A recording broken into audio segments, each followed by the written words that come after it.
kembali lagi bersama gue Hadid di channelnya Yaman Talk. Nah, kali ini gue bakalan bahas sifat yang dilarang banget nih buat dimiliki sama anak muda atau Gen Z. Nah, yaitu apa tuh kira-kira sifatnya?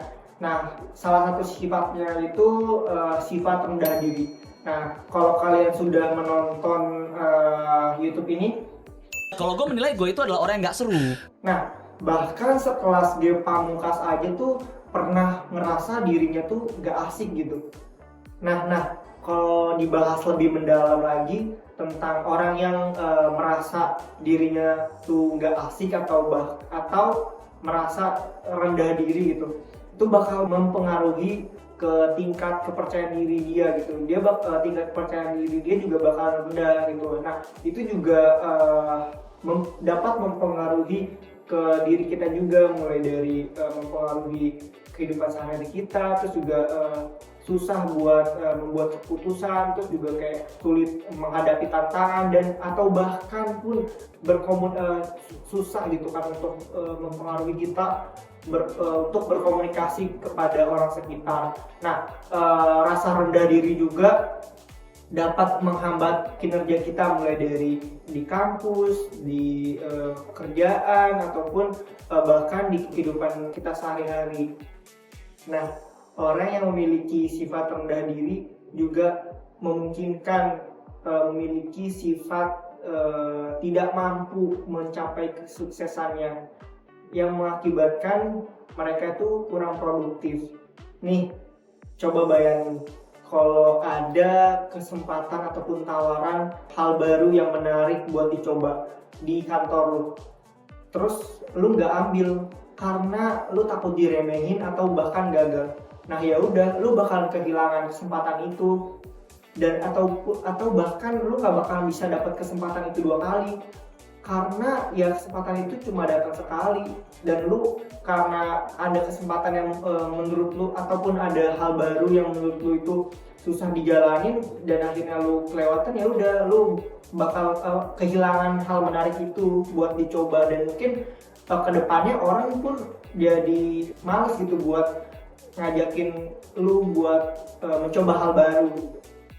Nah, kalau misalkan hal baru tersebut bersangkutan dengan kenaikan gaji lu ataupun kenaikan pangkat lu, gimana? Lu pasti bakalan kelewatan hal tersebut kan? Dan itu gak bakalan terulang kedua kalinya. Dan ya gimana? Gak bisa lagi. Dan ini ada contoh keduanya. Dan ini pasti bikin kalian kesindir banget buat mahasiswa pastinya. Misal ada dosen menerangkan suatu materi A, dan kita memiliki pertanyaan ataupun bahkan kita nggak tahu gitu materi ini tuh apa gitu, kita bener-bener yang kayak nggak paham gitu. Nah, terus kalian takut buat mempertanyakan hal tersebut gitu ke dosen, karena kalian takut dinilai sama teman-teman kalian tuh dinilai bodoh gitu. Ya udah, kalian bakal stuck di situ aja, karena ya kalau kalian tidak mengeluarkan pertanyaan itu, ya mau gimana gitu, nggak bakal kejawab rasa penasaran kalian dan rasa ketidakpengertian kalian, dan akhirnya itu berpengaruh kepada mungkin nilai kalian, terus IPK, terus UAS UTS. Pasti kalian juga ngerasa kayak, duh ini gimana ya cara ngisinya. Itu pasti bakal berdampak ke jenjang selanjutnya begitu. Nah, menurut gue asik gak asik itu subjektif sih. Itu kembali lagi kepada diri lo. Kalau misalkan lo ngerasa diri lo asik, ya itu bakal ngebuat diri lo pede. Mulai dari lo pede buat pertanyakan apapun itu ke dosen, terus juga ke bos lo, terus membuat atau merancang ide-ide, memberikan pendapat lah ke kelompok misal, itu kan bisa berpengaruh juga kan. Nah, perlu diingat nih guys, kalau kita menyampaikan ide-ide kita itu nggak ada yang salah loh guys. Nah, terus kalau misalkan kita ngerasa diri kita itu udah nggak pede duluan gitu, secara alam bawah sadar diri kita tuh pasti bakalan terbentuk gitu. Kayak mulai dari sikap lu, gelagat lu gitu pasti bakalan ketahuan, mulai dari lu kaku, ngomong tuh kayak patah-patah. Nah, itu udah kelihatan gitu, dan akhirnya apa? membuat diri lo tuh semakin gak pede gitu. Nah, kalau dari awal lo udah punya mindset, duh, gue gak asik nih orangnya. Nah, secara alam bawah sadar tuh ya tubuh lo juga bakalan bentuk gak asik gitu, bakalan kelihatan gitu kalau misalnya diri lo gak asik. Dan akibatnya apa? Ya lo gak pede. Nah, gue bakalan kasih beberapa tips nih yang pastinya tuh praktikal banget buat dilakuin ataupun dijalani. Tips yang pertama, lo harus sering-sering afirmasi positif. Bilang ke diri lo pas waktu lo bangun tidur, kalau lo itu cakep, baik, asik, nah itu bakal memotivasi diri lo. Dan itu juga bakal menunjang aktivitas sepanjang hari. Nah, kalaupun ada hal-hal yang tidak sesuai dengan ekspektasi lo, misal berpikir positif kepada Tuhan, kalau misalkan Tuhan itu bakal mengubah hal tersebut menjadi sebuah atau suatu pelajaran buat lo ambil. Tips yang kedua, senyum. Mengapa demikian?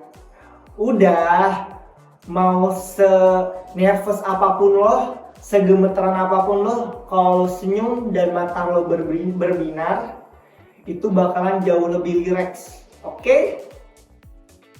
Tips yang ketiga, respect sama orang lain.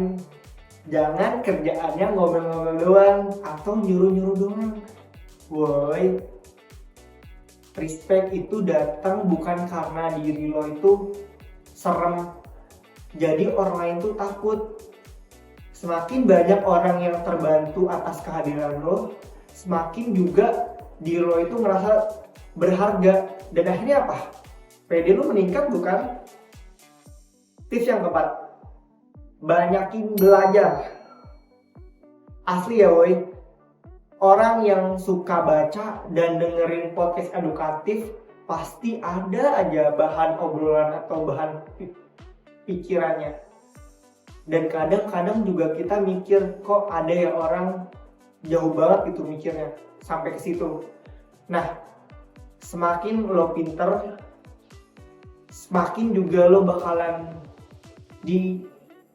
disenangi sama orang lain ketika lo datang, dan pasti juga banyak orang yang respect sama lo.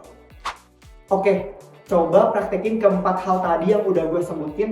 Gue yakin deh pasti bakalan banyak hal-hal baru atau hal-hal yang lo sadari ketika lo menerapkan hal tersebut, yang mengakibatkan lo bakalan percaya diri buat ngobrol sama orang yang multidimensi. Ya asalkan jangan multi universe aja sih, bahaya banget. Oke. Sekian dulu video kali ini. Jangan lupa like, komen, dan subscribe. Dan juga jangan lupa nyalain notifikasi di bawah biar gak ketinggalan update terbaru dari channelnya Young on Top. Bye bye, see you on top.